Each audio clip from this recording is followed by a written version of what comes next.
In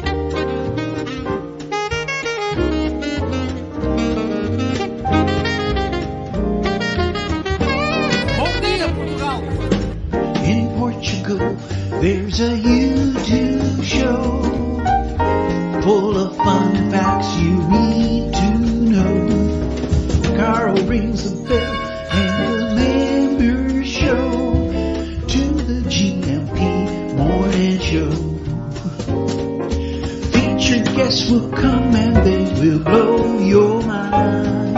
The audience will do so in kind.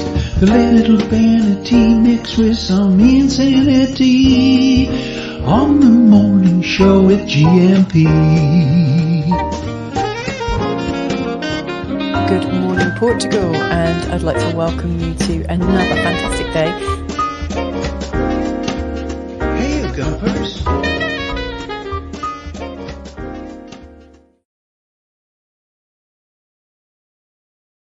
Oh, let me just add myself to the screen. All about the Alegria Munson here with the Good Morning Portugal show live stream and the podcast. And I'm sitting here thinking, I've forgotten how to do all of this. I've had a time warp, a fabulous but time warpy weekend, and it seems I haven't been here for weeks. Maybe it was such a packed weekend. Absolutely superb. Started on Friday, of course, with all the lovely birthday greetings coming in on Friday. Had a fantastic show with Bobby and... I can't even remember who was on the show on Friday. We were all here, weren't we, on Friday? It was amazing. Of course, Savi Kana was on the show on Friday. Bobby joined us as well, and we were hanging out, having a great time. That's when the birthday celebrations really began. And I don't think they've stopped yet, really. I feel like royalty, who have at least 2 birthdays in the year, an official one and a real one. I think I've had even more than that over these last few days. So it's been absolutely fantastic, and it's brilliant to be back here, having something of a rest for the next 90 minutes here on the Good Morning Portugal show, where we're joined by Antonio F, Sir Lion H, Andy Klein. We've got João de Norte checking in from Scandinavia. Rainy morning here in Kristiansand, Norway. This afternoon we depart on the overnight ferry to Emden, Lower Saxony. I'm excited, not having to drive, heading home. That was that hack, isn't it, of getting back, having driven all the way up to Scandinavia through France and Germany and the Nordic countries and having the most amazing time. João de Norte is jumping on the ferry to come back. Great to see you. Sparing a moment for us, João de Norte, in the chat this morning. Great to see you here, which reminds me, if you're having a bad day this morning, it could be worse. You could be this guy having your head pooped on constantly by seagulls. Thank you. One of many images from João de Norte. And when he gets back, we'll have a little slideshow and presentation on the trip up to Scandinavia that can be made from Portugal here. So thank you so much, João de Norte. You and many others over this weekend sending fantastic content in, information about what you've been up to. We had the most amazing pictures and videos in from Filomena, who's been hanging out with the president. If you were here from the get-go, you'll have seen this special picture taken for us by Filomena. President says hi. That's up on our Learn About Portugal platform. Look at that young lady there. She's got an oboe in her hand, I think, there, isn't she? Yes, it hasn't gone unnoticed that we've got a police officer who looks about 15 years of age as well. Maybe a police cadet in that picture too. Quite amazing, isn't it? The older you get, the younger the police look. And thank you to Antonio F on the Learn About Portugal. I'm telling you, it's going to be quite something. To get through this morning's show without some major cock-ups. I really feel like I've forgotten how to do a lot of this. And the words aren't coming out quite right. Or they may not. Stick around and see if that's the case.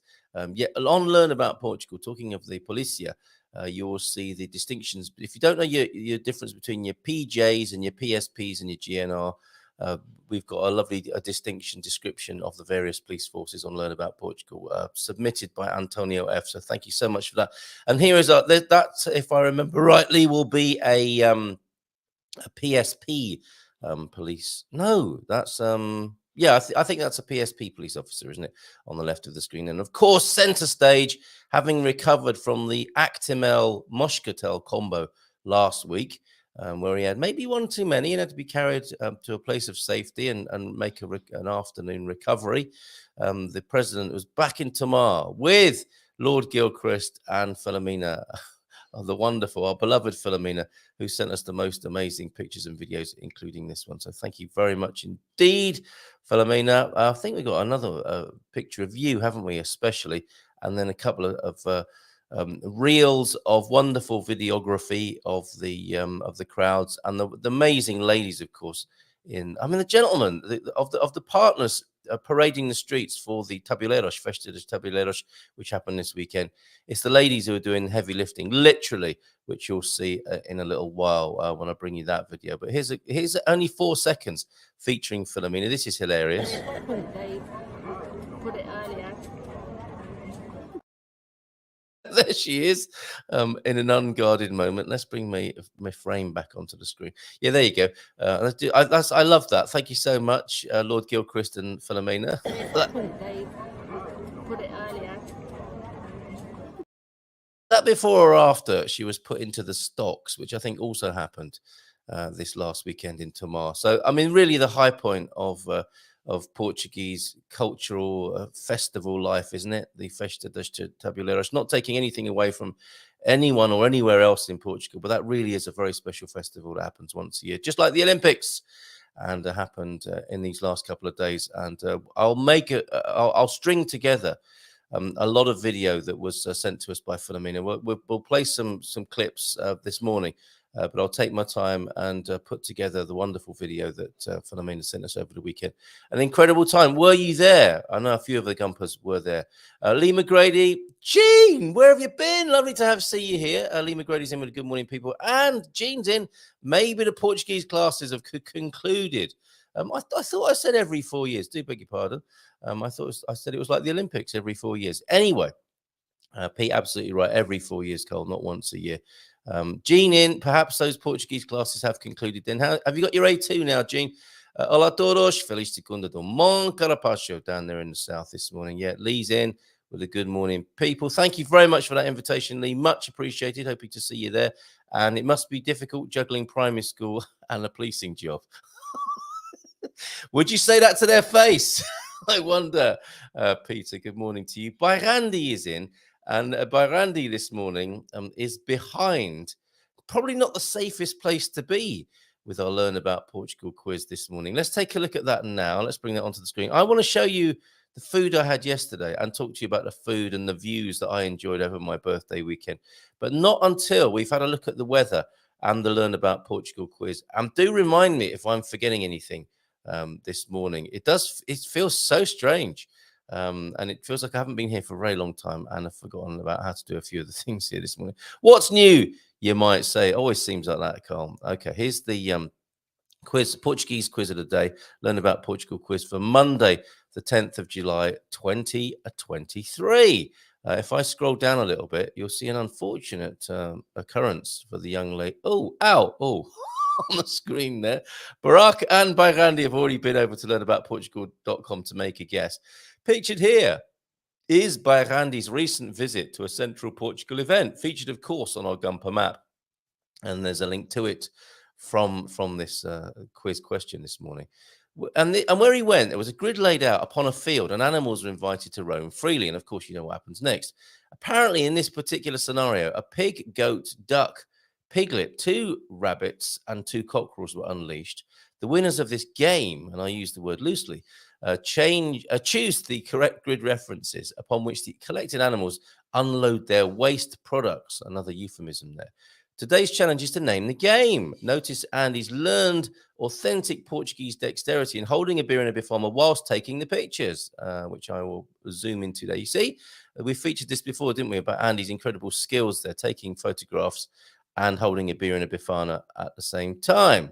And there's a long shot of the said activity there. And already people are lining up, aren't they? Keen to have the said animals defecate in the appropriate spot, according to, the grid reference that they've chosen, of course. So which of these options is the correct name of this quaint and fragrant competition? Is it Spot the Bowl? Spot the Ball, Spot the Bowl. See what I did there? The Cagadela do Animal, the Campo do Coco, Barnyard Battleships. You sunk my battleship. And the field of, not just the field of dreams, but the field of bad dreams. Pop over to Learn About Portugal. mindfulness.com to make your guess. What is Andy saying over there, the originator of this idea? It was a great day, says Andy. Hope you're well, mate. And the winners won the actual animals. The winners won they win the animals. They don't just win a prize, they win the animals that poop on the square. Oh my goodness. The winner of the pig tried to mount it, sit on it, but it wasn't having any of it and promptly shook him to the ground. Quite right, too. I heard a story there of a guy at another one of these events, only realizing that the splendid cockerel he won was his very own that had been nicked from his yard 2 weeks previously. Probably an old wives' tale told many times with varying animals. How fantastic. I'm liking that. Thank you, Andy, for some backstory there, which isn't such a bad name for that quiz, is it? The backstory. Okay, in case you're having your breakfast, I will remove that disgusting GIF from the screen now. It's a clarinet, not an oboe, honestly. Thank you very much. And very keen, the sharp-eyed James Holley there, who will be with us for Mindful Migration, his regular Mindful Migration Monday slot. And I think I've missed out an apostrophe from the ticker tape that's going past at the moment. You know this phrase, darkening one's door? Mrs. M just walked past the door there to the garden. There's beautiful sunlight coming in, so we'll have a look at that weather in just a moment. But I got to sort this ticker tape out. Hola, bon dia, alegría. How was your fin de semana? Let us know. Let us know how you're doing in the chat today. Anna rejoins us, so she's joining us at 9:30 this morning with tales of her most recent Portuguese Immersion Experience. She's the creator of said experience, together along with Mindful Migration Monday regular James Holley, of course, at 9:15 minutes or thereabouts. Get your mailbag offerings in, as it were, into 913-590-303 if you've got some great pictures and images coming in from the weekend. Thank you. Oh, my word, Rui. Thank you so much for these. A few pictures of São João in Braga, which we've not featured yet, and we've got to this morning because these are fabulous. Hold on, bear with me because it doesn't like it with WhatsApp. They need to sort this glitch out, don't they? I should be able to save your pictures more easily than that, which I'm doing now. Thank you so much, Sir Lion H, for these fabulous pictures of the São João in Braga, which I'll bring to the screen in just a moment. Just loading them up now. In fact, we need to go over to the weather. I need to tell you a little bit more about the food I've had over this weekend. I haven't had as an exciting dish as I had last night with the New Orleans, the soul food seafood that I had last night. I was in an altered state, I've got to tell you. It was incredible. And I got a little bit of a video clip of that. However, for the time being, let me add to your screen, our screen here, the weather. Let's see what's happening. It looks like a beautiful day, does it not? Out of this garden window. Anyway, Mrs. M, it's an even more beautiful picture because Mrs. M's out there in her dressing gown watering the garden. It's a lovely scene of domestic bliss here at Casa Munson. The Portugal weather with Dynasty Homes now. So let's take a look. I think it's going to be a beautiful day all over Portugal. Let me see what's going on. 19 degrees at the moment in the capital, rising to a very nice 30. Couple of days of sunshine, then 86 and 82 Fahrenheit in Lisbon, and already 66 in the capital with a nice clear sky. Similar picture in Porto. The Porto picture is of 16 degrees. Oh, we've got some Porto royalty joining us this morning as well. Oh, no, I've just taken that off. Oh, see, I told you there's going to be trouble this morning. Just sorry, in case you were looking at the weather there, I just removed it. Summarily from the screen there. There you go. There's your weather back on the screen now from the Dynasty Homes, dynastyhomes.pt if you want to find out more. 23 degrees, nice, comfy, sunny day in Porto, and 16 degrees at the moment with a clear sky. Coimbra, look at that, rising to 33 degrees today. Very sunny. It looks all over Portugal, doesn't it? 20 at the moment in Coimbra with a clear sky.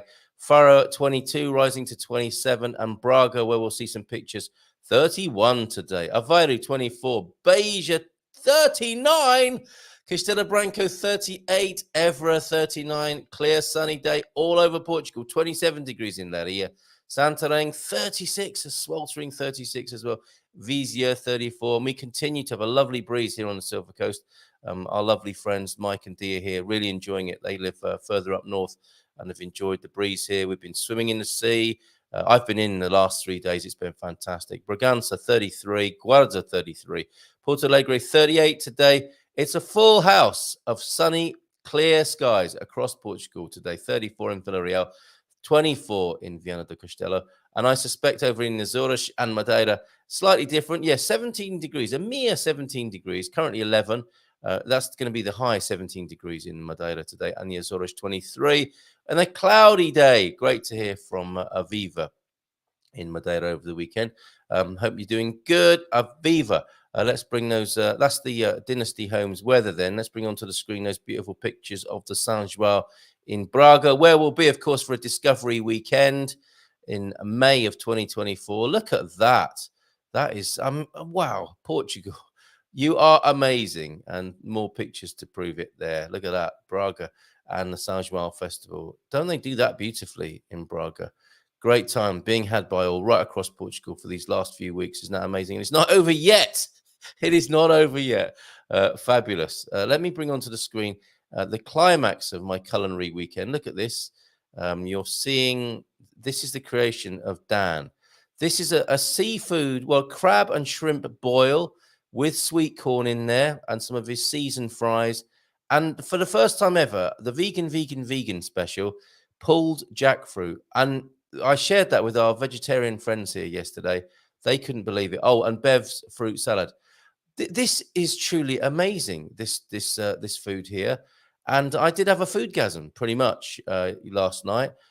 Got home from a swim by the sea with the kids. I'm tucked into that crab and those shrimps. And it was boiled in a huge broiler bucket by street food style. And I've got to say, it was one of the most exciting food moments I've had since I have been here in Portugal and first started enjoying Portuguese food. It was extraordinary because I've still got some in the Tupperware in the fridge, which I'll eat today. And the crab was just took me to another place, and the shrimps and eating the corn off the cob within that dish there, as you can see. It was super simple in some ways, and then just so deep and delightful. The flavors, the seasoning of his shrimp and what did he call it? A boil. I mean, it doesn't do it justice. It sounds like it should have a much more exotic, sexy name than a boil. And apparently, people were very excited about it, but didn't show up for it yesterday. So I do urge you to pop along to Pit Stop at the weekend here in San Martino de Porto and eat some of that food for the soul from Soli Finesse. The kids had some brilliant chili dogs earlier on in the afternoon. They did the most amazing food and really took it to another level yesterday. Quite extraordinary, Dan and Bev. Thank you so much. Absolutely delicious. The weekend started off over at Foz, where you can see this picture here that I took from the restaurant where I sat with the gang. And I love that picture, especially that long shadow cast across the top of the sand dune. There are some figures, and I must get myself a new camera. I've had this Samsung phone. I've had good value out of it, but it's so destroyed now by kids and the ravages of time and beaches and goodness knows what. The pictures are slightly compromised by the cracked lenses and so on of the camera, but still you can see the joy of beauty of Foz de Relio there, can't you? And then later on that same day, me and Mrs. M popped out. Mike and Dee looked after the kids, so we were able to pop out for another meal. Let me tell you about the first meal at Foz at the Oasis Cafe. We were going to go along to Coco's, and we couldn't get in. We felt a little bit, sometimes you go to a restaurant and they say, have you got a reservation? And you say no. And they look at you like, what were you thinking? It was a bit like that at Coco's. And we weren't entirely happy with that response. You've got big they don't know it's your birthday, do they? But I prefer I'm so sorry we're terribly looked rather than, well, if you didn't book, it's your own stupid fault sort of response. So we were a bit like, oh, and walked away from our first choice. And then Mrs. M found the Oasis, which I have to commend.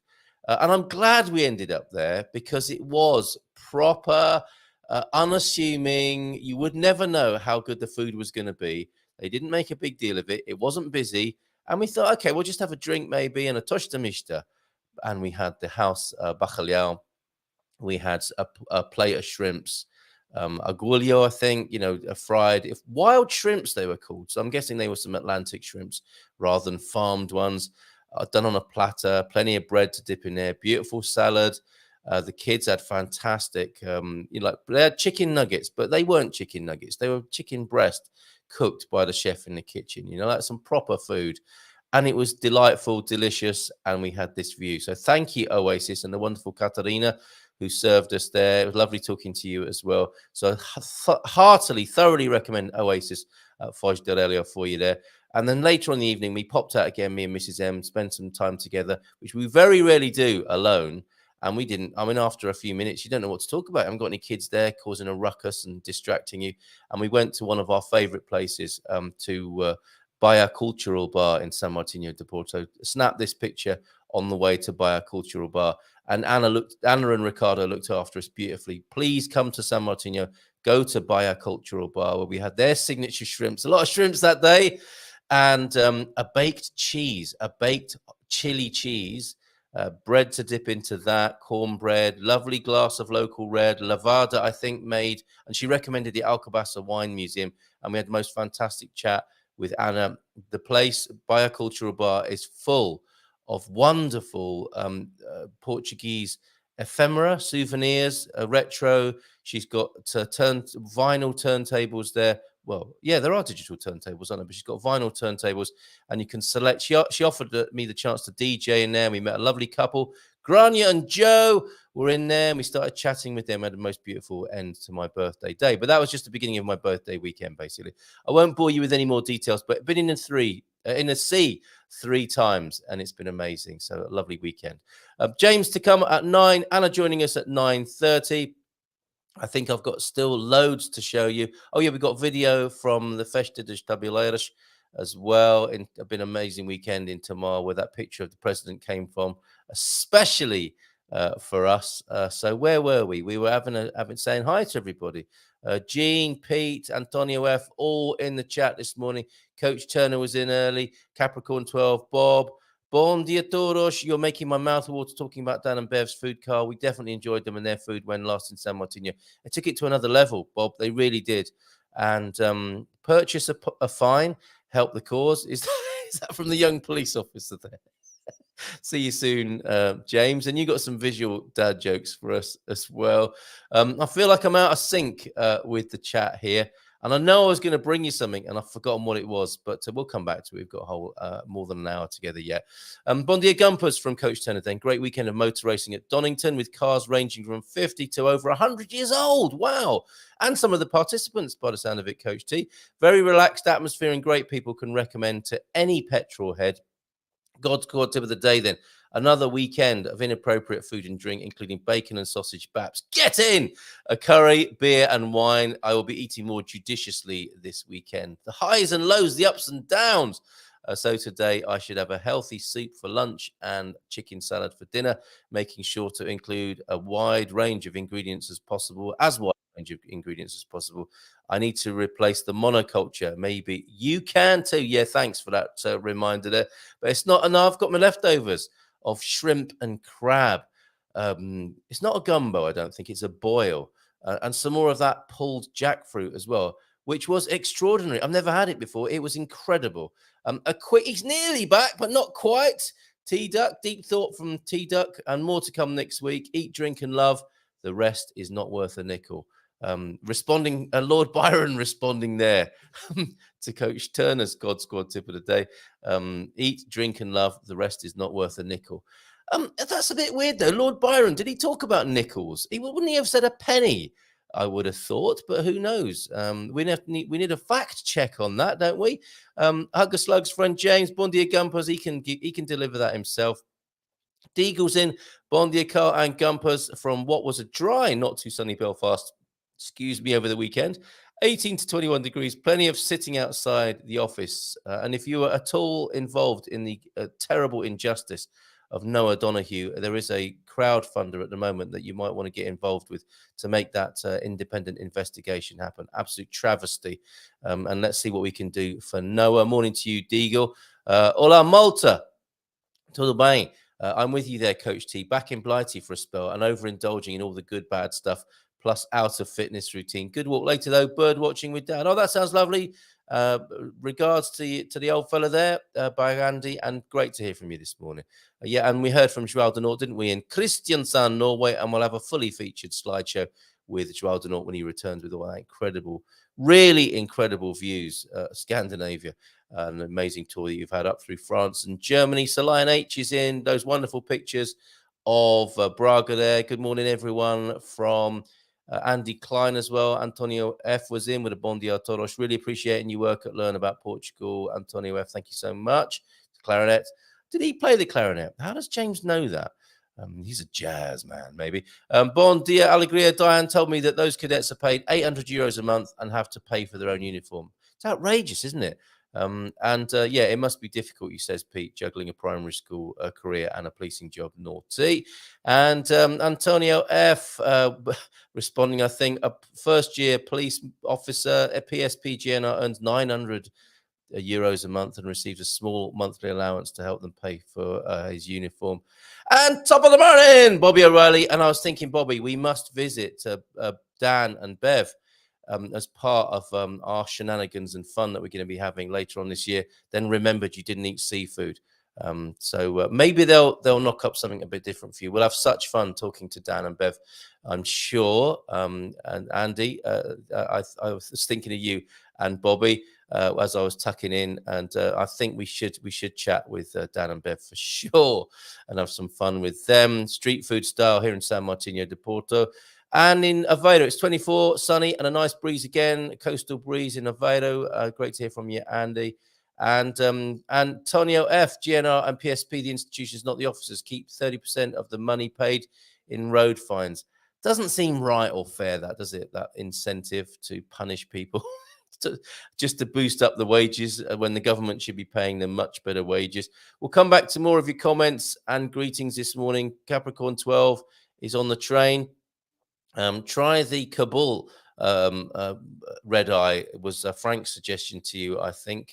Bit of contrast. And she's here, Aviva. Olá a todos. Took a catamaran to the desertos off the coast of Madeira. No one can live there, but we saw a monk seal, dolphins, and a whale. They could play the same game that Randy was talking about. Just grid a field and let the monk seal dolphins and take care of it. No, of course you can't do that with dolphins and whales. Silly Carl.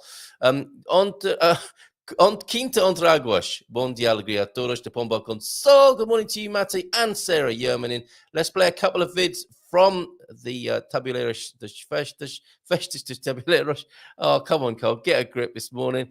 And then we'll go to James. So first off, which was the beautiful position that Philomena secured.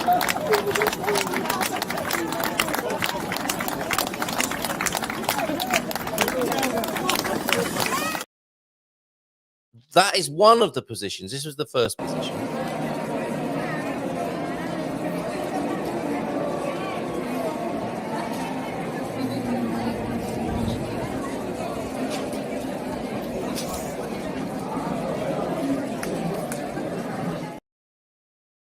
Great street in Tamar. Good position, Philomena. She knows. This is why you need to go. If you're doing touring Portugal, touring with Philomena is great because she knows all the best places to position yourself, to eat, and so on. And then later on, and we've got more to come. I'm going to make a more comprehensive video, thanks to Philomena and all the material she sent us, including the picture of the president. But here's the amazing, the spectacular, the challenge to gravity that went on.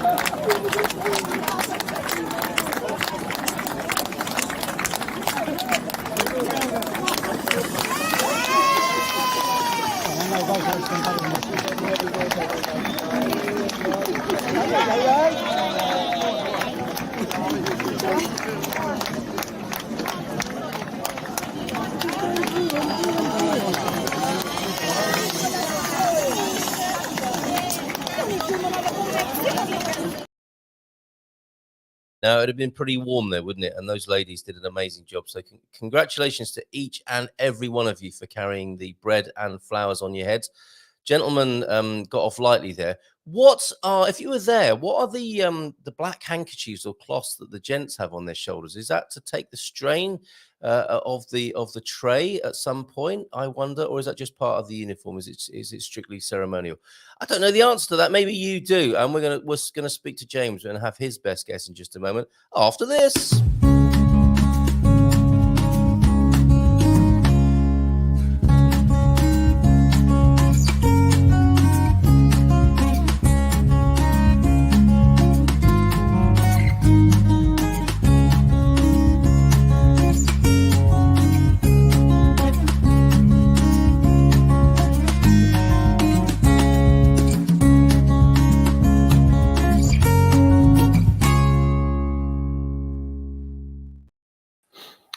Bon dia.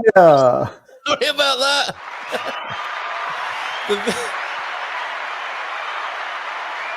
Hola, bon dia. The video disappeared at my end, James. I didn't know it had finished. And there we were, just sat there. Good morning to you. Hola, bon dia, alegria. Tudo bem? Como estás? Estou fantástico. Obrigado. Oh, fantástico, meu. Eu pouco cansado. Dear. So yeah, I don't know why though, James. I had a fantastic weekend. Slept in. Part of my birthday weekend was sleeping in till 10 or 11 on both Saturday and Sunday. So no reason to be exhausted, but pretty knackered, but in a very good way, I've got to say, after a fantastic weekend. Sounds like yours was amazing as well. But then again, your whole life is, right? Absolutamente. Sim. Absolutamente. So what's on your mind this morning? What have you been up to this weekend? And we got a nice couple of visual dad jokes from you as well, haven't we? A bit of catching up to do, I think. Mostly getting out, doing some walking, enjoying the company of my friend Stefan, walking along the Foz de Lisandro here in Ericeira, taking pictures. Just as I said last week, the privilege of just having all this discretionary time is really amazing. Yes. I read comments here and on Facebook of people who haven't quite gotten to the stage in their life where they're ready to work less and or retire, and they're yearning for what I'm living. So I'm grateful every time I'm reminded that I don't have to concern myself with that. I still work, but I work on my schedule. I don't have to work many hours, and the rest of my life is just free to do whatever I want. Beautiful. And quite honestly, sometimes I was just hanging around my studio, just sitting and, watching Netflix or something. It's not all this picture that we get from people over here to the audience away from Portugal. It says, oh, we're off doing things all the time, celebrating festivals, and we never go to sleep. And we just have fun 24/7. And it's like, well, some people maybe, but I think especially for slightly less energetic and more introverted folks, it's not all that. There's quite a bit of time just sitting around, enjoying the weather, that kind of thing. It's true, isn't it? And maybe we should offer a little bit of a warning, because we might have put some people off, mightn't we? They're thinking, oh, I'm going to retire to Portugal, but there's never a moment's peace over there.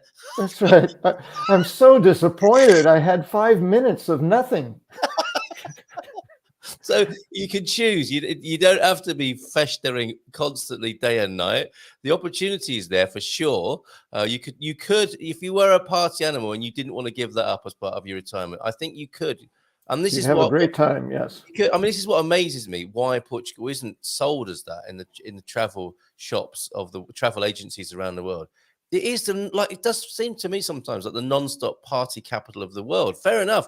Go to Rio de Janeiro at certain times of the year. But I'm pretty sure, and it could be a documentary, and it's not going to be me making it, because I think it would kill me. But there could be somebody who is a party animal who could go from at least every weekend for the rest of their lives around Portugal to a different festa. And not the same ones, they could just keep changing it up, different parts of the country, weekend after weekend, and some days in between as well, all over the country. It's an amazing place for that. And peaceful times are available too, which James is modeling and exemplifying for us as well. Just the quiet contentment. That's very possible here as well, isn't it, James? Absolutely, yes. And in that quiet is plenty to do as well. I love being out in nature. So, not only is it something that I really enjoy doing, but if you're looking at living uh, within your means or below your means, there's plenty of nature. You just go out and walk and enjoy it. It doesn't cost a penny.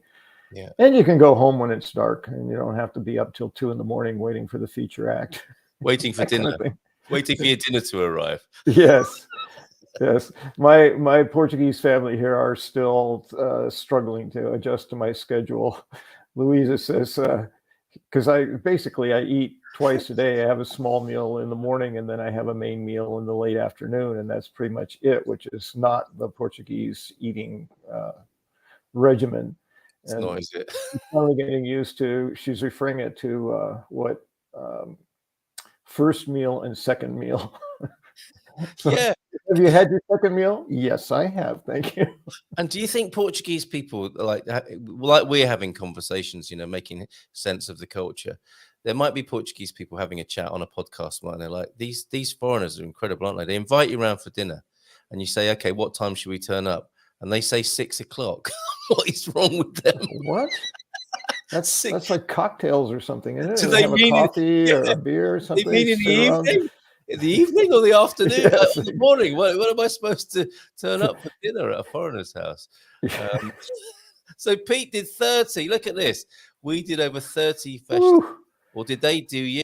Matty saying, no, Pete, you attended or visited the point of order there, being pulled up there on your English there, Pete, I think.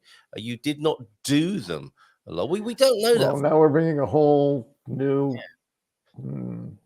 I think he probably had a to go. the idea. He had a go at doing them. And hola todos from Jess as well. Good morning, Hola, Jess. Jess. Bon dia to you from Deagle as well. And Matty sounds like he was in the remake of Spartacus or the Russell Crowe movie. What was Gladiator? It doesn't sound like he was bullfighting, but he was in the bullfighting arena in Abiol. Maybe it was like a cosplay of Spartacus. And I can imagine Matty sort of stripped down to the waist. With a man of many talents. Yes. Fighting bulls, building a farm. Yes. That's right. Ich bin Spartacus. Nein! Ich bin Spartacus. And on it goes. The German cosplay weekend at the bullfighting ring there. And it's the oldest. Oh, it is active. So be careful in there. It's the oldest active bullfighting ring in Portugal. Is Abiol. And yes, Antonio, says Matty, I do know that now. He was in there and discovered it was an active bull ring. That's exciting. But it looked like a place for kids and a beach soccer pitch and 3 round plunge pools. And good morning, Gumpadres, which we've not heard before, have we, from Dougie? That's a new one. And it's a nice one, isn't it? The Riot of Gumpers. It seems so suitable. 30 festas, certainly a Riot of Gumpers, but not for all of us. Some of us liking to do nothing, which is interesting here because Matty says, I enjoy doing nothing, like watching Netflix. That is the modern doing nothing, isn't it? Because that is actually doing something. Technically, isn't it? But anyway, I'm not going to take you to task on that, Matty. What's been on your mind then, James? As well as thinking, why on earth Munson hasn't shown the memes again? Let's get those out of the way so we don't forget them one more time. I love this. This is fantastic. I see your glass is empty, sir. Would you like another? Why would I want 2 empty glasses? Which is a little bit like the when you go to get drinks from the bar. Sometimes one of my favorites. And you've got, maybe a full round there of 6, 8 drinks. And the bartender says, would you like a tray? And you say, well, I've already got enough to carry. Thank you very much. Okay. Yes. The old ones are the oldest. Talking of which, right. Okay. Over to you. For me, again, it's just this series of pictures. It's the same one over and over, but it's just so perfect for dad jokes. Every morning, I would take my cow for a long walk in my vineyard. Yes, I heard it through the grapevine. Where is that groan jingle of ours? We did have it we had the dad joke warning for some time, which we haven't played, and we really should. The old lurch groan would be perfect. Yeah. Yes. Great stuff. Thank you very much. So yeah, I keep asking you what's been on your mind, and I keep answering the question myself with other various distractions. So James, what's been on your mind? Well, last Thursday actually got me thinking when you were talking about what you refer to as migration blues. Oh yeah. And it kept popping up for me again. It's an ongoing theme with pretty much within the area of being mindful, which is it's about expectations, really. What do we expect?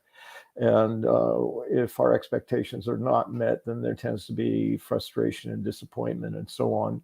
Yeah. It's something I've been wanting to talk about for a while, and then other things just kept coming up. And I said, well, if it seems relevant, you can bring that up another time. And this felt like a relevant time.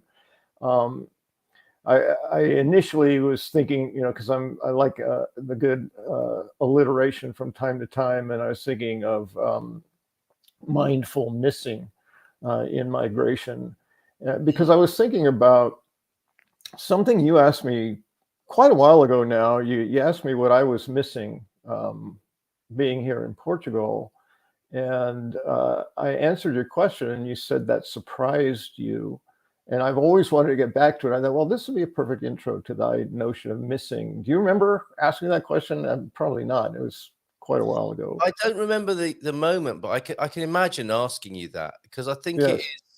and it's part of our journey together as well, isn't it? All of us. It's like there's a part of the journey where you don't want to ask that question, because it's almost admitting that the part of the experience of being here is bad. Yeah, exactly. Oh, you mean that it's not all just rosy and sunshine? That's right. Yeah. Yeah, there's occasional downtimes, yes. Well, my answer to your question was, and it had kind of surprised me in the moment, was that really what I was missing was what I refer to undisturbed wilderness. Just wild places that don't have homes on them, that are not being used to be farmed for agriculture or used for business, which is, at least in my spot of Ericeira and a lot of the areas I see when I'm on the train, that's what the land is. It's rice fields and farms and residential areas and commercial areas. And many of the trees I've heard people refer to, oh, look at that forest. And it's like, no, that's a eucalyptus farm. Oh, look at that forest. No, that's a pine farm. These trees are grown short term, and they're hacked down and they're regrown. So it's not a forest, it's a farm. But there's that sense, because there are all these trees, that's the forest. But I discovered this when I went to the Tapada in Mafra, which is beautiful. And it's, at least in my local area, the oldest living wild things around. Probably at least 100, maybe 200 years or more older. There was a eucalyptus tree that was actually probably 2 meters in diameter. I mean, it was huge, and it had the shape of a tree. It wasn't like a matchstick, And the undergrowth was just this huge variety of ferns and bushes and plants, and I noticed a sensation in my body that was significantly different, that felt in the moment kind of like relief. And then I realized it was so much more than that. And so being who I am, I said, well, what is going on? Why does this feel so good? This was before I made the observation I just did. And then I looked around, I said, this is it. These trees have history that are generations or more old.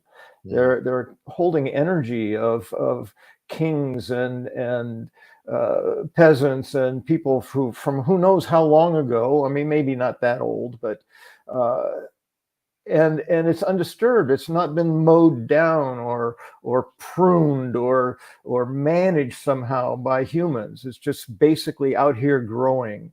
And the animal life, while it's contained within the walls, is basically wild. It's like, don't mess with the boars. They may look friendly, but they're wild. Just leave them alone, give them space. So that's when I noticed. It's like, that's what I'm missing. And that what I told you is I'm missing wilderness. And you said that surprised you. Mm-hmm. Oh, that surprises me. So I've always been curious what you thought I would be missing that was something other than that. I don't know. I completely understand it now, and it's an interesting conversation because Pete's saying I have to disagree with James. Actually, I don't think he is. I think you may have misheard James. There are very few areas in Portugal that aren't planted or changed by man. That's what you're saying, isn't it? That's exactly what We I'm have, saying. Yeah, yeah. that's So my I point. think you're in full agreement there. We have over 1,000 cork and holm oaks, and pretty much everything else is planted by man. Yep. And what I wanted to say about that is that it might be that Peneda Gerês and the border with Spain might be the place to go to experience Those that. are on my to-do Yeah, list. Absolutely, yeah. as a fix, as a being the guy who wants to answer that question and sort it out. But you Yes. make a good point, and I think it is true. There is a lot of many. It's certainly the case in the UK. People imagine their idyllic, the bucolic idyll of the British countryside is something that's been created by man. It's not wild. Forests are wild, aren't they? Open spaces grazed by animals are clearly, a man-made intervention. And this is I think there are still wild places around the planet, aren't there, that you can go to? But it's increasingly challenging as we've explored and made our impact. And isn't it beautiful with that in mind and with what you're saying, that there are still possibly places that have been inaccessible or hard to access, and then retain their wildness. And I think that will become more and more of a thing, won't it? It was certainly Well, yes, and it is more of a thing in the United States by virtue of I have said to many people that California is probably the youngest civilization on the planet, just by virtue of how migration has occurred over history. If you're talking from Africa and Asia, everything moving west until it goes across the Atlantic and then across the continent of North America, California is the same coast as Portugal is in Europe, but we're that many hundreds or thousands of years younger over there. So well, I shouldn't call it decimation because it makes sense. It's functional. Farmland agriculture is important. People needed to grow food, and they used the abundance of land that they had available to do that. So it makes total sense. But over time, as quote unquote civilization moved west in the United States, people became more conscious that we're destroying the natural resources that are available for reasons that are not so functional. They're more aesthetic. It's a certain there became a movement to preserve some of this stuff before we totally destroy it. So fortunately, by virtue of our youth, great expanses of land were just left alone. Yes.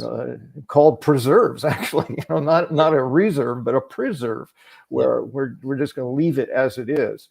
And I think Gerês is one example of that in Portugal. It's a political decision. It's a decision made by the people. Let's leave this alone. It's important. And I think accessibility too, but there have been a few places. I think there's a huge natural park in the Sintra area also that has been mostly left alone. Yes. So those are the kinds of places that in California I was used to. I could just go out in 5 minutes, be somewhere that was like that. And my experience in Portugal is that I have to actually plan a trip to get there. It's not something that I can just step out my door and within 5 minutes be in the forest. Of course, being in Santa Cruz, I could be on the ocean one time and drive 20 minutes and be in the redwood forest. So there's that as well. And that's what I miss, is the energy of being out in nature. And even the redwoods in Santa Cruz are not, most of that's second growth. Most of that was hacked down and used for lumber, the redwoods. But 100-year-old redwood is 100 feet, nearly, what is that, 30 meters tall. Amazing. And probably another meter in diameter at the trunk. So that's a young tree, but it's pretty big. And it's 100 or 150 years old at this point. So that's what I missed. And that got me to thinking about this week missing, mindful missing. And it's not so much the obvious stuff. Like I didn't even realize I was missing wilderness till I stepped into it and experienced it again for the first time after, 9 or 10 months. And I said, oh, wow. I didn't realize I was really missing this. This feels good.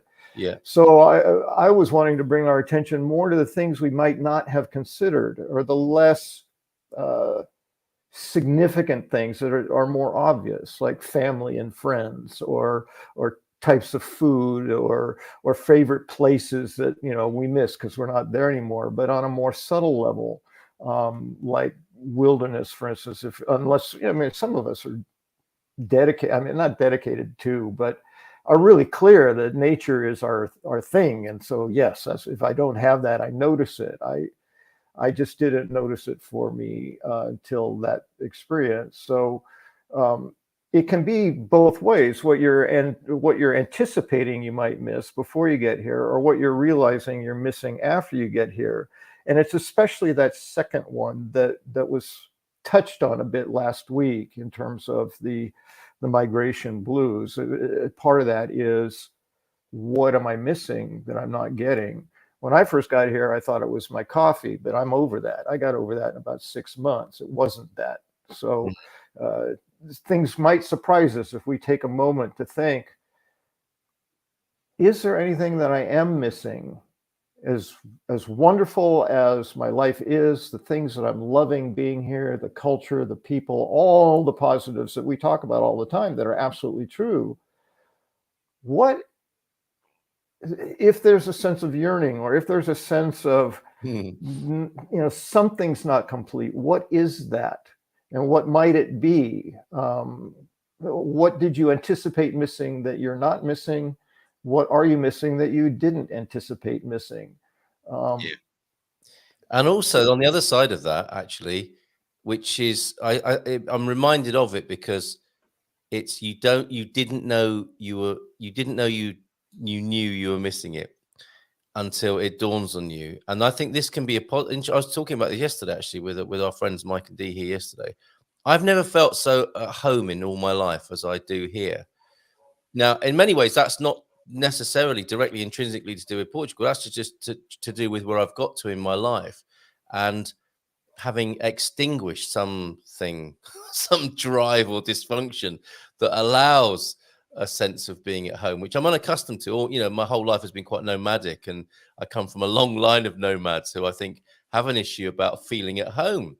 And they don't know they don't feel at home because they're all practicing something different. And it's that same dawning realization, isn't it? I didn't know I was missing it. Or what is that strange feeling I'm having? I didn't know it wasn't present in my life until that aha moment of either a lack or a bonus of something in your life. So, yeah. And I guess, part of this also is our ability to be able, and as you described it, a privilege to be able to sit and reflect and realize things. That is one of the blessings of being here, and the kind of lives some of us are lucky enough to have here. Yeah, and we tend to normalize our experience. So if you come from a long line of nomads, you're not familiar with what feeling at home is. No idea. So it's like a new discovery. It's like, what is this feeling? Yes, it's nice. I like weird. I like it, but what? I've never experienced this before. What is this? So that's called feeling at home. What? Yeah, I could be, you could be my therapist explaining that to me, and I'd say, yeah, this has been a good session, thank you. That never occurred to me before. Thank you very much indeed. And you're not alone, actually, as it turns out, James. Wilderness and wildlife are two things I missed from the States as well. So again, part of our evolution, our growing awareness here, conversations we never used to have but are having now. Very interesting. Pete, we have about 3 hectares of forest, and this is great. The rewilding, the leaving to nature, sitting on the boulders and seeing deer, boar, badgers, mongoose, vultures, eagles, storks. It's like the Portuguese equivalent of Watership Down there. Storks, lynx, hares, partridge, bee eaters is simply blissful. Absolutely. And quiet. Yeah. But the rewilding and reintroduction of lynx, hawks, wolves has had a negative effect on the dwindling prey. You see, that's always what happens when mankind starts sticking their beaks in. And I think you're talking about what perhaps is missing for you and for Joao de Nort is the sense of scale, isn't it? You know, of wilderness and wildness. Well, yes, scale in terms of just total area, but also scale in time. Mm-hmm. There's energy in trees. There's energy in animal life. There's history. There's thing brought forward. Stepping into the tapada was the first experience was energetic. Like I said, this sense of relief, this sense of being home. It's like, what is that? You know, what am I experiencing? And it wasn't unfamiliar. It's like, oh yeah, I have felt this, but I forgot. And it's like, that's it. That was the breath, the literal breath of fresh air. And there's something in it that's the quiet as well. I had this experience when I was walking with Stefan a few days ago. We walked down from the cliff to the beach at Foz de Alessandro, and coming down the sort of built stairway, there were hundreds, if not thousands, of people on the beach, and you could hear the children laughing and all just the general noise of conversation and whatever else, including the ocean waves and all the rest of it. And in the course of about 3 steps, we got to the bottom of this natural stairway and stepped behind some small sand dunes, and it went silent. It's just like instantly, like someone turned the volume off.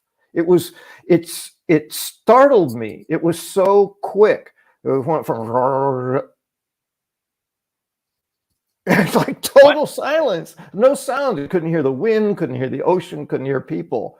And I said, what just happened? And I noticed it was just this sound buffer of this sand dune between us and all of that noise production. And as startling as it was, there was a sense of peace that landed on me. It's like, quiet. Yeah, beautiful. Yeah. And just doing that, it's like, I think I just want to be quiet now. Yeah. That sense of no sound. So that happens as well. You know, so you have time scale, you have the scale of area, and you have the scale of noise.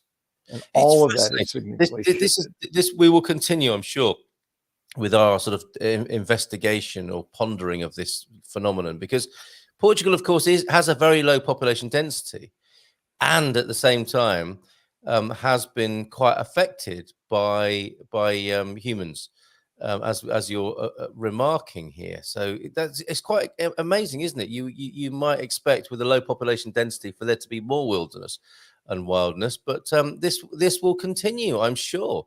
Well, and a part of that is the, square footage, the acreage that is, what is it used for? And in agriculture, it is very low density because you have large masses of land being used to produce food by a relatively small number of people. Yes. But when you get into cities, then that changes. So yes, it can be very sparse population-wise in any given area, but if it's being used for farming or it's being used for even, I don't even, as using the term suburb is, I guess they exist. It's just a very different sense of it in Portugal. Yeah. And commercial areas being used by less people, larger amounts of land, but for warehouses or factories or whatever. Yeah, yeah. So it's all being used by man, even if it may not be that populated. Indeed, indeed. And perhaps that amazing conversation we had when Michael brought his mate Tom along on Friday, where he just drops people onto desert islands. And he made the point, he was struggling to find places that are truly wild where they could have that experience. Maybe thank you, Mrs. M. That's fantastic. A cup of coffee's just come in. And sorry for yesterday. When I was talking outside the studio when you were trying to do your astrology show last night. Yes, I can't believe how unprofessional I was. It happens sometimes, more often than not, in fact. The stars say expect some mumbling noise just outside your arena. Yeah. Yes. We're going to get to Anna in just a minute. And we will return to this, won't we? This the wilderness conversation. And perhaps he will have a Gumper trip out into the borderlands, the Peneda Gerês. Maybe we'll go there. But it will ruin the whole point of it if a load of us go in a bus, won't it? So they'll probably be Yes. small trips. Yes. Well, I would just say, to kind of wrap this up, that a good place to look is to explore your senses. Yeah. Not just the obvious, family and friends and parties that I used to go to or whatever, but the senses, the smells, the Yes. sounds, the tangible physical experiences that we had that we might be missing, the flavors, whatever. Just explore the senses, because there are subtle things there that we might not be aware we're missing something, but if we pay attention to that, then it may raise our awareness. And I'm going to leave it at raising awareness, because I can address. Well, I've got a hack for that. And one more question before we go to Anna briefly. If you go to a Chinese shop and you walk down the mothball aisle, I can guarantee you will be transported to another part of your life. The smell of the camphor and the mothballs in the Chinese shop is just, for me, it's just one of those deeply transportational moments, if that's the right way of putting it. Well, and the smells senses can do that for you, can't they? Yes, and senses, particularly smell and sound, can transport us. Music can transport us immediately. It's a time machine. If someone walks past with what is it called? White Musk, was it, from Body Shop? It's one of those, or Rive Gauche, a parfum de Rive Gauche. It's amazing, isn't it, what smell can do, or fragrance, I should say. It sounds so much nicer than the smell. And final observation then.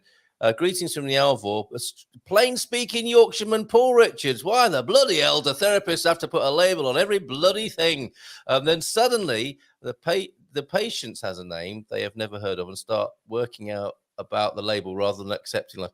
It's your job, isn't it, as a therapist? I absolutely agree with Paul. Absolutely agree. As a therapist, in all the years I've been practicing, I've never diagnosed and I've never applied, we call them disorders, Yes. No, I don't do that because I don't believe people are their labels, and I believe labels can be damaging, and people can identify with a label and feel like, well, if this is who I am, I can't change it, which is absolutely not what I stand for. So I'm in full agreement there. Labels, the only thing a label is good for, in my view, is having a general idea of what's in the container. Exactly. And that's the paradox, isn't it, of labels, is that if it brings relief, which they do for a moment sometimes, then that's a starting point. But then the attachment can form, can't it, to the label, or they can be weaponized or whatever. So totally get where I become my disorder. Yeah. It's not I have something, which implies I can not have it. It's I am something, which means I can't do anything about it. It's who I am. Well, this is a terrible moment to introduce another guest to the show, isn't it? Talking of disorders, this is in no way connected. We can assure you. Speaking of labels and disordered, let's bring Anna on. Thanks for that. It's a good job she's got a sense of humor, I reckon. You don't want to know all my labels. Oh, maybe let's talk about my labels. Good morning. Hola, bom dia. Tudo bem? Morning. Tudo bem, tudo bem. Good to see you. Yeah, that was a good introduction. Thank you for that. It was completely. But I do agree with both of you and James saying that labels can be an explanation of what is in the container, but then exactly, you don't stick to your label. You don't identify as that thing. Yeah. And us humans need a starting point, don't we? Because we're all, For example, Anna says, I'm doing this thing. Turn up somewhere around that time. It doesn't work, does it? You need to know what the Portuguese Immersion Experience is. It needs a name. It needs a format. And so we do need to be focused sometimes so we know we're on the same page. But then the problem starts, doesn't it? That, people start arguing over the labels or getting attached to them or whatever. So we do need them, but a good point, well made there. Well, Paul? a title is different than a label too. You have to call things so people know what they are. But I don't think human behavior is one of those things that needs that. Well, that's what I'll say next time someone calls me a narcissist. It's just, I'm going to just take it as a title, not a label. Not bothered. But that's Sir narcissist to you. That's typical narcissistic behavior, of course. Batting it off like that. Petunia, before we talk about the particular aromas of the Portuguese immersion experience, of course, which there will be many. Patchouli, is this patchouli oil or petunia oil? Was popular in Belfast in the 1980s. When I smell it today, I am transported back to being a teenager. We've all got those smells, haven't we, that transfer us back in time like that, Deagle. Yes. Thank you for that. Well, if it is patchouli, then same. Yeah, It's like same. talk about a stereotyped memory. Absolutely. Memories I'd rather not have in many ways, actually, Yes. with patchouli oil. Anyway, Portuguese immersion experience. It's going from strength. It's going from strength to strength, isn't it, Anna? It is, yeah, really happy. Yeah, I'm really happy. We just had last week. We had our third edition. Did you? Yeah, which was another success. People were really happy. Amazing vibe every time. So I'm really happy with. Oh, there we are. With the collaboration with Anna and Ricardo from the Bayer Cultural is that is spot on. I really. Oh, are you still there? Oh, okay, you fell out. I'm I just had a doing black a screen. slideshow. No, I'm just doing a slideshow while you're talking Yeah. there. Is that all right? Because these Yeah, pictures. yeah. But I had a black screen all of a sudden, so I Oh was dear. Okay. fearing. No, we're Yeah. seeing the pictures. We're seeing the pictures. So. Okay, lovely. Yeah, I mean they're telling, happy. aren't they? Yeah. Yeah. You can see well, you can see how it went. Yeah, really Oh, there's happy Ricardo. faces. Yeah, Yeah, that's I had some of Ricardo. his food on Friday. It was superb. Uh, And while we were there, yeah. actually, Mrs. M said, "You've got to take a picture of that cabinet, which I think Oh is yeah. behind." No Yeah, disrespect to they're this lady, behind. Yeah. but the ephemera, is that what it's called? The souvenirs, the mementos, the Hmm. keepsakes of Portuguese life. She has they're tucked into every corner, aren't they, of this Yeah, they are. incredible restaurant. And that cabinet there, you might see at your grandma's, is full of miniatures, isn't it, of various Yeah. Portuguese beverages. On top is some Bordalo style crockery, original, not copies, but some original Caldas de Rainha cabbage leaf pottery. And that is just one small section of the restaurant where Oh yeah, you it's can a see you time can capsule. yeah, indeed. And then you have the music that there's never a radio on. It's always like the vinyl playing or live music, even better. So it's really a place to visit. Absolutely. And some But as you amazing can see, people here, Anna. You've got this character here. This man, he has a oh, little dog called Shadow, doesn't he? A little Chihuahua, which is the well, most. it's Is not it his not? dog. No, it's Oh, Pedro's dog. oh, I But saw that. this is Michelle, the Belgian that runs together with Pedro, runs the pit stop in San Martin. Yes, of course. Yeah, and he has like but it's funny to see the little Chihuahua with Michelle. That's true. They're a comedy duo, aren't they? Yeah, The huge Belgian man and the tiny little companion Chihuahua. yeah, So yeah. fantastic pictures there. If, for anyone who doesn't know what you're doing with the immersion experience, what was the idea you set out with? And congratulations on completing your third successful one. Thank you, thank you. Well, the idea is, was and still is, to do something other than just. I know lots of people are trying, and it's really hard and not always enjoying doing language lessons to, get that Portuguese going.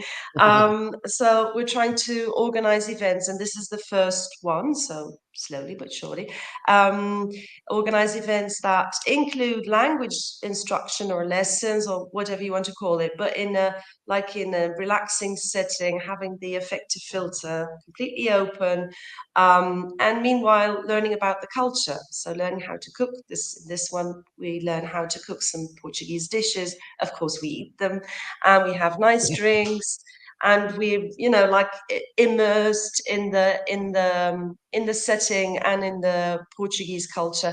And then we have Portuguese guests who join us at the table to to have some chit chat in Portuguese. And some of our people that come already speak quite well. Some have 2 or 3 words, and that's all of that is fine. It doesn't matter what your level is. You're just welcome to like get into the vibe and the why of your learning Beautiful. journey, because it is a journey, of course. Yes. So that's what we're trying to do. Yeah. And this is the first initiative, and we've had 3 of them now. And I must say, I've just put the pictures on Facebook and everything, and we're already half full for the next edition. So that's really great nice. stuff. And how do people, if people want to, are thinking, oh yeah, I'll have some of that. How do they find out about it and book up?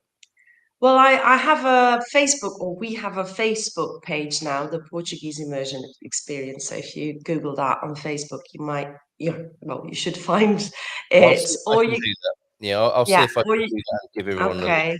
All right. What are people So saying? I've got an immersion water heater. I've got to do a little bit more of a search. The Portuguese immersion heater that's not experience. it. That's a That's not different the one. one. Yeah, Right. can't So help with that. No questions about that. what are your participants saying?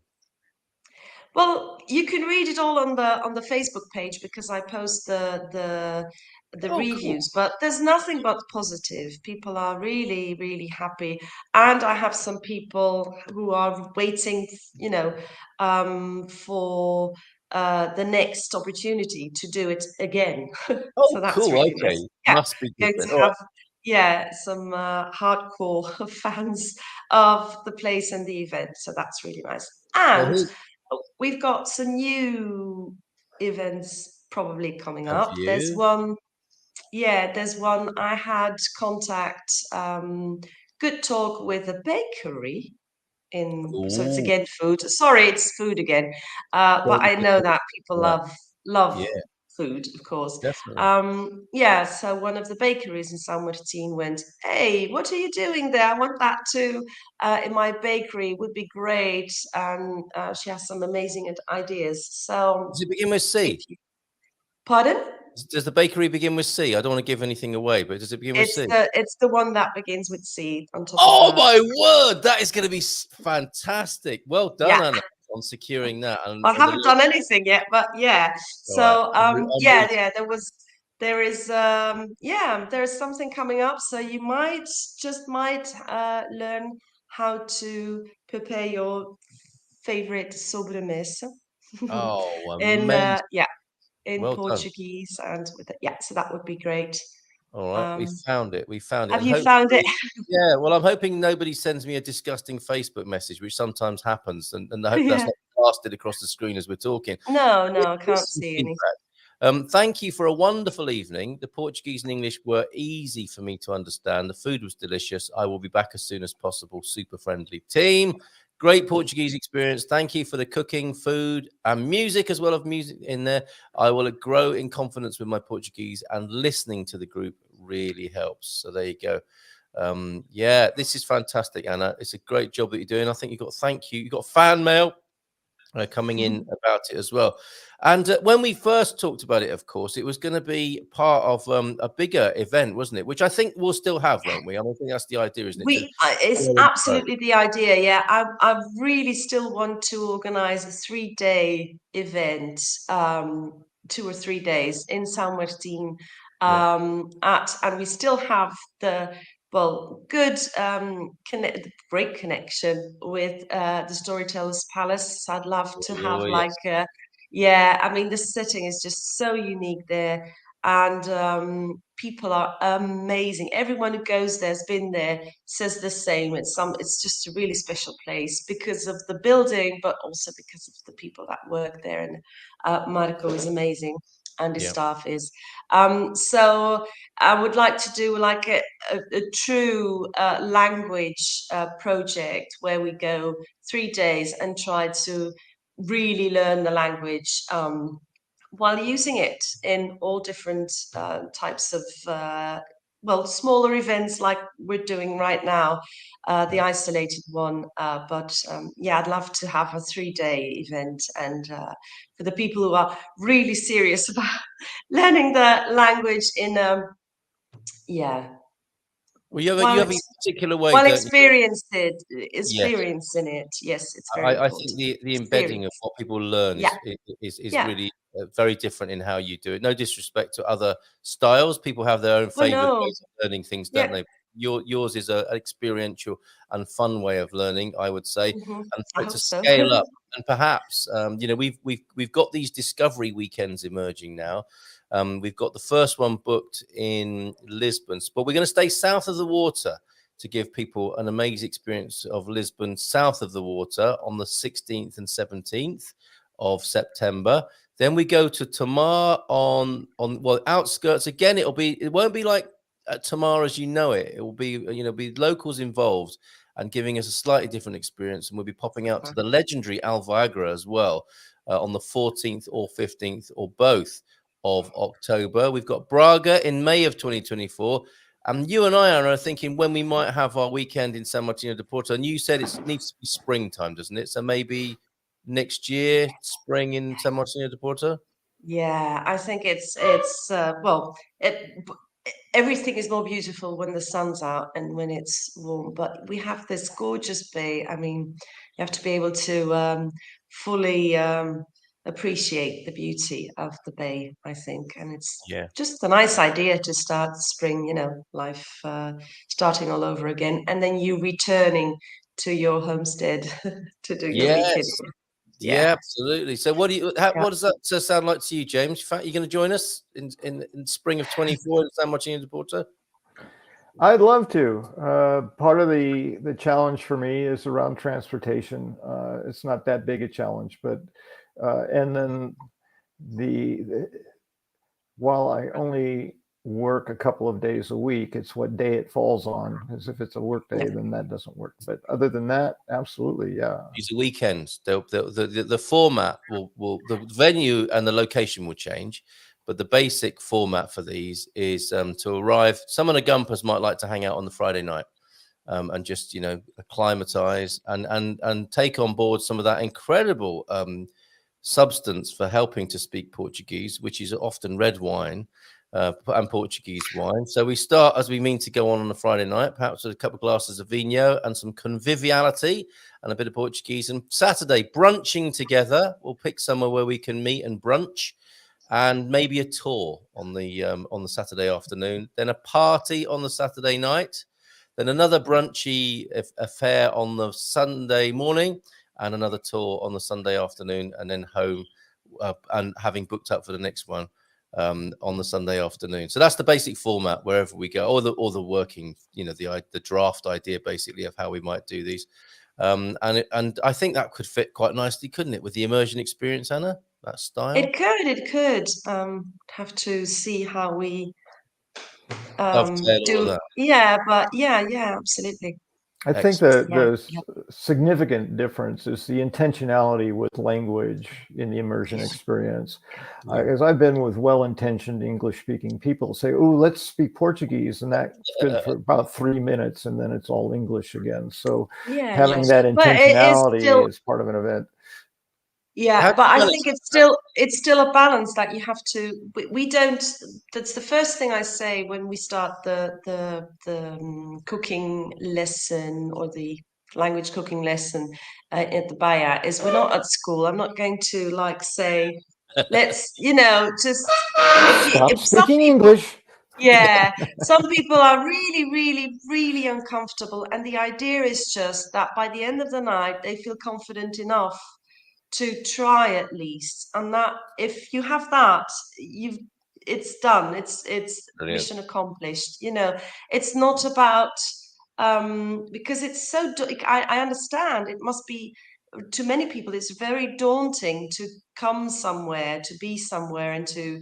I've had for the second event, I had someone booked the session, and he couldn't find the venue, so it was my fault. I didn't, I just gave the address, and apparently Google Maps brings you somewhere not there, and it's very difficult, isn't it? Isn't that the first test? It's a Portuguese culture test. Is find something just from an address. Find it. So, and he couldn't find it, and he didn't want to ask because it was already out of. He just wrote up to me. It was just so much out of my comfort zone. So I just, gathered my courage, booked it, went, couldn't find it, and then went, oh, that's a sign. I don't want to be there, And he returned home. So I mailed him after that, and I said, "Oh no, you must come. Next time you must come.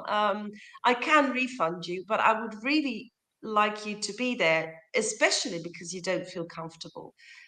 Because of that, that's the reason why you have to be there. I promise you won't regret it." So this time he returned and he was the one that whole night he was saying, "Oh, this is so great. Oh, when I'm coming back again, we're doing this again.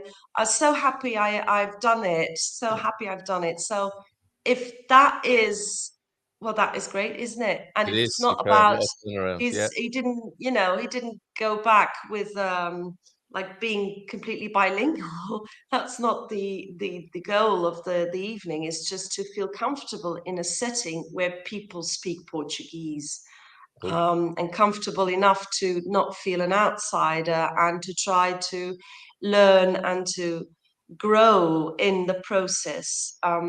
That is what we're trying to do. So yeah. Well, one of the things you've referred to in the past, Anna, about language that I really appreciate is how we acquire language in the first place. Yeah. And that's with loving support of the people around us who are masters at that. So we have parents or family or people who are giving us space to get it wrong and Absolutely. gently, lovingly helping us to understand how to do it right. Yeah. And I think that's what I'm hearing, and from what I'm seeing in the visual evidence with the photos, that's what people are getting. I mean, the energy of the photos was amazing. It's like everyone was smiling, but it wasn't for the camera. It was for the experience. And that's, I think that's the thing with language, is to feel comfortable, to feel supported, and have people who can help you to understand better, but not in a way that's instructive per se, like I'm going to be your teacher now. It's just like, no, well, you would say it Watch this out, way. there'll be a test at the end of the yeah. So that is exactly what we're trying to do. So it's lovely. And okay, food and drinks help, of course. It sounds like you always do. And I think Jean makes a good point here. Great to see you, Jean, this morning. You can't be afraid to make mistakes talking with native speakers. Some of my best learning has come from misspeaking and being corrected. Oh, absolutely. And I dare say as well how the Portuguese people, generally speaking, talk to you and hold you like a parent who wants you to walk, rather than a Victorian nanny who berates you every time you crawl. Because some people are some nationalities are like that, aren't they? They take a very dim view of not doing their language very well. You know who you are. Whereas the Portuguese are like, yeah, way to go. You just stood up and ran across the room. You're lying down again now, but you had to go. It's true. It's exactly what James said, that loving reception that you because get. I think they for that part, the resemblance is enormous in the sense that they feel the same way when they have to speak English. They know that fear. They know that fear of mistakes. They know the feeling of not being good enough. So that is something they recognize. So they really appreciate when we try. Yeah, there you go. Receive a lot of encouragement from Jean. Portuguese people for trying. Okay, I want to run the learn about Portugal quiz past you both, and then we can perhaps conclude, because we haven't heard from you, Anna, on the mindful missing thing, and we wouldn't, because it's a new thing this morning that James has given us a label for. Typical therapist. Only joking. But there's alliteration in that one. Yes, top marks for the alliteration. Mindful missing. What you might miss from Belgium, your native Belgium, if anything. So let's have a look at the Learn About Portugal quiz question for today, the 10th of July, 2023. I have to block that image. I'm tired of seeing that horse pooping. You're not enjoying that image. It's on quite a repetitive and insistent loop. Anyway, Learn About Portugal quiz, Monday, 10th of July, 2023. Pictured here is by Randy's recent visit to a Central Portugal event, featured, of course, on our Gumper map, where a grid is laid out upon a field and animals are invited to roam freely. Apparently, in this particular scenario, there was a pig, a goat, a duck, a piglet, and 2 rabbits and 2 cockerels who were unleashed. The winners of the game choose the correct grid reference upon which the collected animals unload their waste products, so to speak. What is the correct name for this quaint and fragrant competition? Is it Spot the Ball? Is it Cagadela de Animal? Is it Campo de Coco? Or is it Barnyard Battleships? Or finally, the Field of Bad Dreams? There you go. Would either of you care to hazard a guess on that? I think it's going to be Campo Coco. Sounds.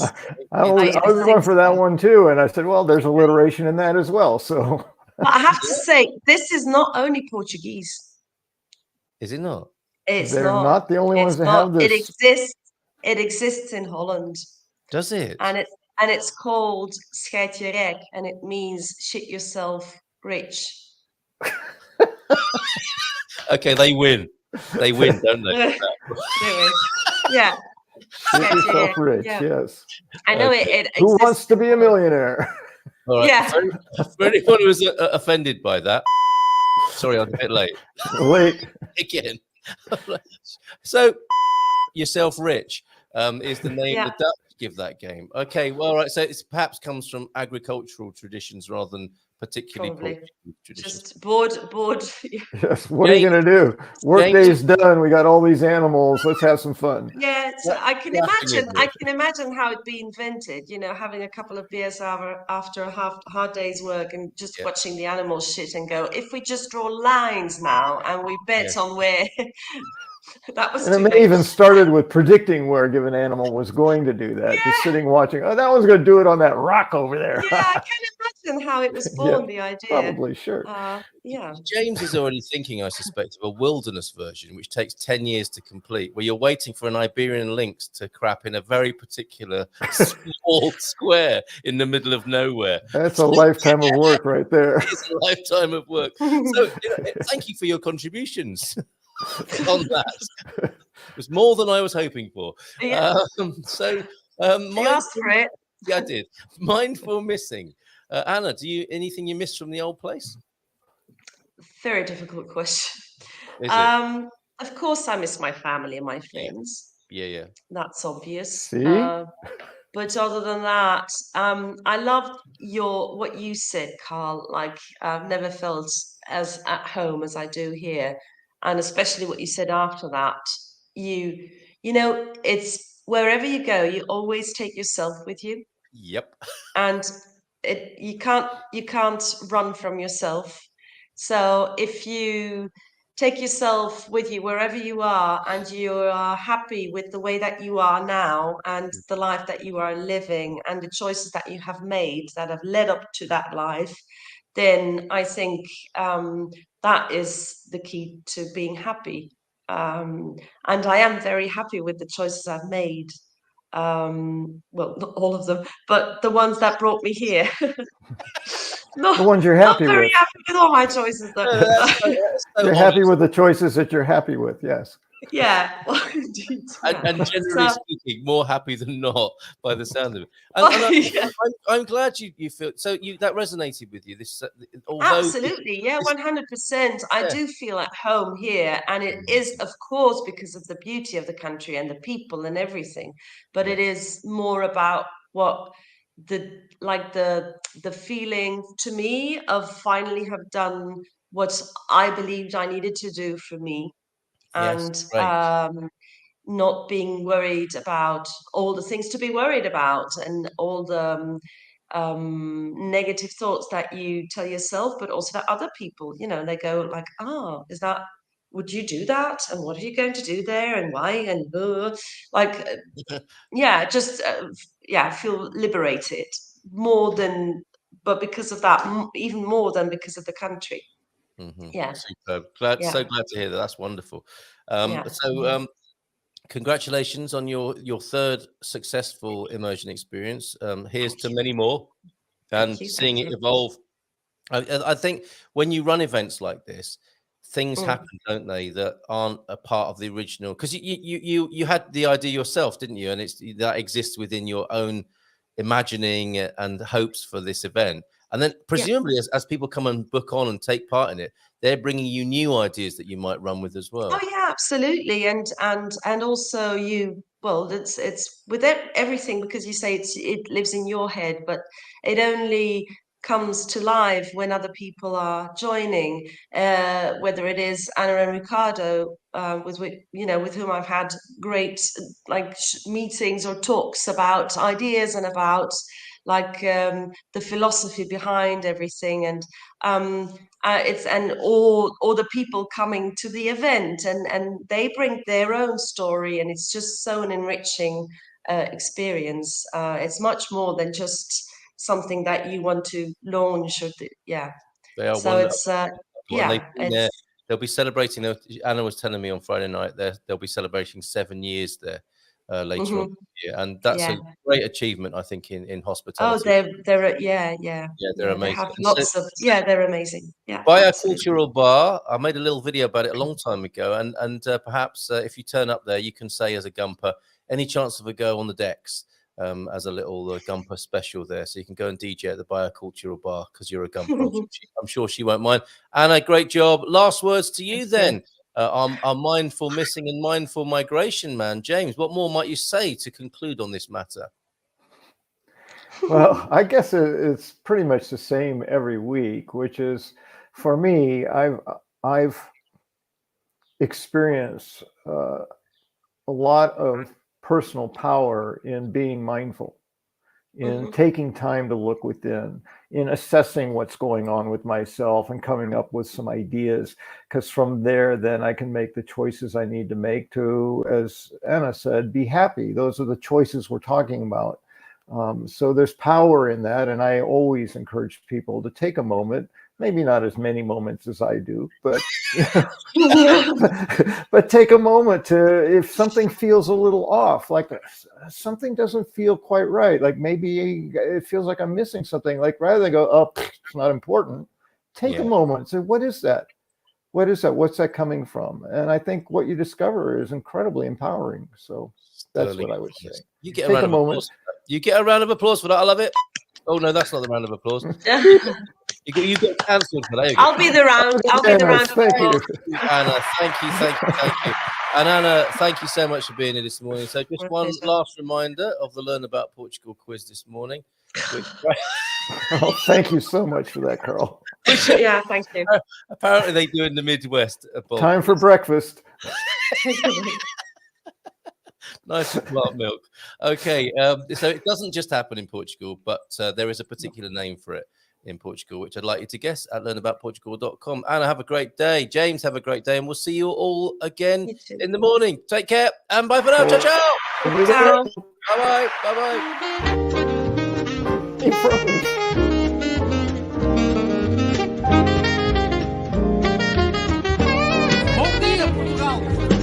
In Portugal, there's a YouTube show full of fun facts you need to know. Carl rings the bell and the members show to the GMP morning show. Featured guests will come and they will blow your mind. The audience will do so in kind. The little vanity mixed with some insanity on the morning show with GMP. Good morning, Portugal, and I'd like to welcome you to another fantastic day. Hey, Gumpers.